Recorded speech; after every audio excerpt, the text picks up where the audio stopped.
श्री सद्गुरु महाराज की जय। महर्षि में ही सत्संग सुधा भाग 3 से गुरु महाराज का प्रवचन। ईश्वर को प्रणाम कैसे करें। प्यारे लोगों, आप लोगों का कुशल चाहता हूँ। आप लोग ईश्वर भक्त बने। ईश्वर भक्त बनने के लिए ईश्वर में अडिग विश्वास होना चाहिए। जिसको ईश्वर में अडिग विश्वास है उसको कुछ भी हो जाए ईश्वर भक्ति करने में नहीं डिगेगा। जो ईश्वर भक्ति करने में नहीं डिगेगा वही ईश्वर भक्त होगा।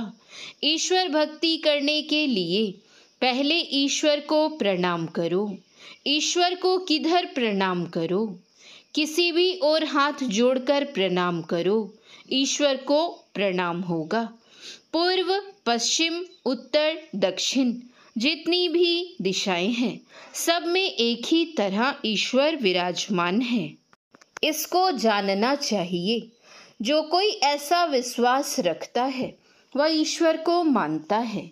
कुछ लोग ऐसे भी हैं जो ईश्वर की मान्यता नहीं देते हैं। यह बहुत गलत बात है। ईश्वर सब दिशाओं में रहते हैं। सबके अंदर सबके बाहर ईश्वर हैं।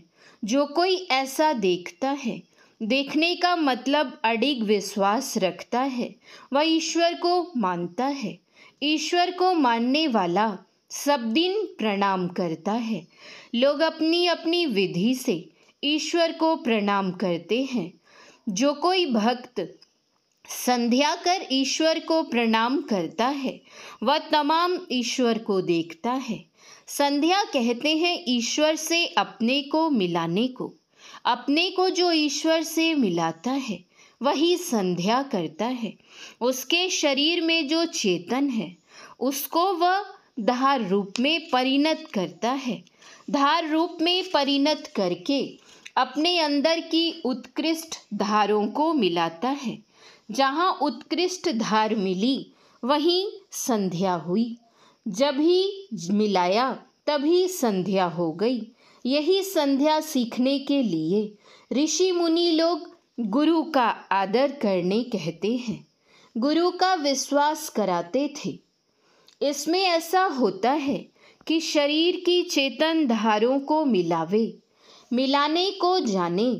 इसी को सीखने के लिए गुरु धारण करना चाहिए।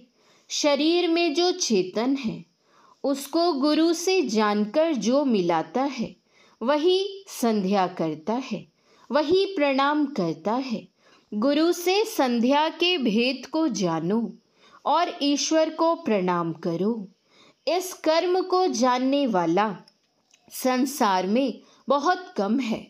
नहीं है सो नहीं है, कम है। ईश्वर की स्थिति में जो संदेह करता है वह ऊंचे ज्ञान को नहीं जानता है। मैं बहुत स्वल्प वचन में सार बात कहता जाता हूँ।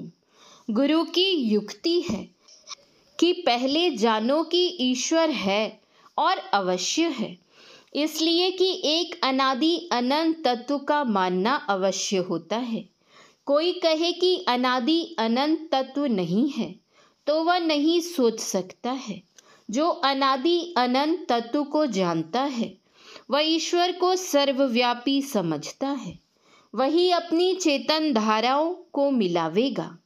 मिलन स्थान में चेतन के मिलाप के स्थान में वह अपनी चेतन धारों को ईश्वर से मिला सकता है, दूसरा नहीं। यह भेद बहुत गुप्त है। इस तरह चेतन धारों को मिलाकर जो प्रणाम करता है वह सर्वत्र ईश्वर ही ईश्वर को देखता है। उसकी संध्या ठीक होती है। सब धर्मों, सब मजहबों में ईश्वर को जो लोग मानते हैं, इसलिए कि एक अनादि अनंत तत्व को माने बिना ऐसा नहीं हो सकता। सबसे पहले का कुछ नहीं है, ऐसा नहीं हो सकता। सो कैसे होगा? सबसे पहले का एक अनादि अनंत तत्व का होना मानना है। जो प्रत्यक्ष है उसको लोग दूर नहीं कर सकते। जो कोई इस प्रत्यक्ष तत्व को नहीं जानते हैं वे उस समय के प्रेयर प्रेयर में, नमाज में, संध्या में सफल नहीं हो सकते। ईश्वर को मानने के लिए चेतन धारों को मिलाओ। आपके शरीर में चेतन धारे हैं, तब शरीर जीवित है। शरीर में बायां और दायां दो ओर है। उसको समझो, उसको जानो, तब चेतन धारों को मिलाओ। जो चेतन धारों को मिलावेगा वही ईश्वर को प्रत्यक्ष जानेगा कि सर्वव्यापी है। मैंने इतना कह दिया कि ईश्वर को मानो, उसको प्रणाम करो, तब और बात। ईश्वर में संलग्नता पीछे होती है, परंतु ईश्वर का विश्वास पहले होता है, क्योंकि वह विश्वास दिलाता है कि अनादि अनंत तत्व अवश्य है। एक अनादि अनंत तत्व को मानने से ईश्वर को मानना सरल स्वाभाविक हो जाता है। आज आप लोगों के बीच मैंने यही बताया कि ईश्वर को मानो, ईश्वर को प्रणाम करो। प्रणाम करने की विधि गुरु से जानो। कोशिश करने पर चेतन धारों के मिलन का ज्ञान होता है, वही संधि है। आज इतना ही कहा, फिर पीछे कभी आकर कहूँगा। भेद बहुत विस्तार है, और जब समझ में आ जाए तब विस्तार होने पर भी ईश्वर का भेद गुप्त नहीं रहता। गुरु में एक तो गरुता होती है, और दूसरी बात, जो गुरु नहीं है उसमें गरुता नहीं रहती, तब वह गुरु नहीं रहता। मैं आप लोगों से यही कहता हूँ कि एक अनादि अनंत तत्व का ज्ञान होना ही चाहिए। वही अनादि अनंत तत्व ईश्वर है। वह कोई ऐसा स्थूल नहीं है जैसे पंच तत्वों में से कोई एक। वह बहुत सॉफ्ट भी है और बहुत हार्ड भी। सॉफ्ट होने पर भी गुप्त है। गुरु भेद से प्रकट होता है। गुरु का भेद जानो, उसको काम में लाओ, और जो प्रकट होता है उसको पकड़ो। जो तुम्हारे शरीर में एक होकर रहे, इतना ही गुप्त भेद, गुप्त रहस्य है। गुरु से भेद जो लीजिए, शीश दीजिए दान। बहुतक भोंदू बही गए, राखी जीव अभिमान। कबीर साहब, आप सब लोगों का मंगल हो, मंगल हो, मंगल हो। श्री सद्गुरु महाराज की जय। यह प्रवचन राजेंद्र नगर पटना में 14/11/1971 ईस्वी को हुआ था। श्री सद्गुरु महाराज की जय। पुस्तक दिव्य कथा सुंदर दृष्टांत। स्वामी लेखक नरेशानंद जी। लक्ष्मी ने त्याग दिया।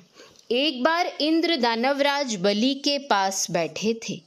उन्होंने देखा कि एक देवी बलि का साथ छोड़कर जा रही है। इंद्र ने कुतूहलवश पूछ लिया, देवी तुम कौन हो? देवी बोली, देवेंद्र मैं लक्ष्मी हूँ। मैं अब बलि के पास नहीं रह सकती, इसलिए इन्हें छोड़कर जा रही हूँ। इंद्र ने कहा, सुंदरी तुम काफी समय से बलि के पास थी, अब इन्हें छोड़ने का कारण क्या है? लक्ष्मी बोली, देवेंद्र जहाँ सत्य, दान, व्रत, तप, पराक्रम तथा धर्म का वास होता है, मैं वहीं रहती हूँ। असुर इस समय इनसे विमुख हो रहे हैं। पहले ये सत्यवादी व जितेंद्रिय थे, पर अब ये मर्यादा विहीन व उच्च श्रृंखल हो गए हैं। धर्म की मर्यादा तोड़कर अभक्ष्य भोजन करते हैं। वृद्धों, महिलाओं का सम्मान नहीं करते। इनके परिवार में कलह है। परिश्रम न करके ये आलसी की तरह सोते रहते हैं। अतिथियों का सत्कार न करके उनका तिरस्कार करने लगे हैं। खाने की वस्तुएं भूखे बालक को न देकर स्वयं चट कर जाते हैं। इन सब दुर्गुणों के रहते मैं उनके साथ कैसे रह सकती हूँ। कुछ क्षण मौन रहकर लक्ष्मी बोली, आशा, श्रद्धा, क्षमा, शांति आदि 8 देवियां भी दैत्यों को छोड़कर मेरे साथ आपके पास आ रही हैं। जहाँ धर्म सद्गुण होगा वहीं हम सभी 9 देवियां रहेंगी। श्री सद्गुरु महाराज की जय। श्री सद्गुरु महाराज की जय। श्री सद्गुरु महाराज की जय।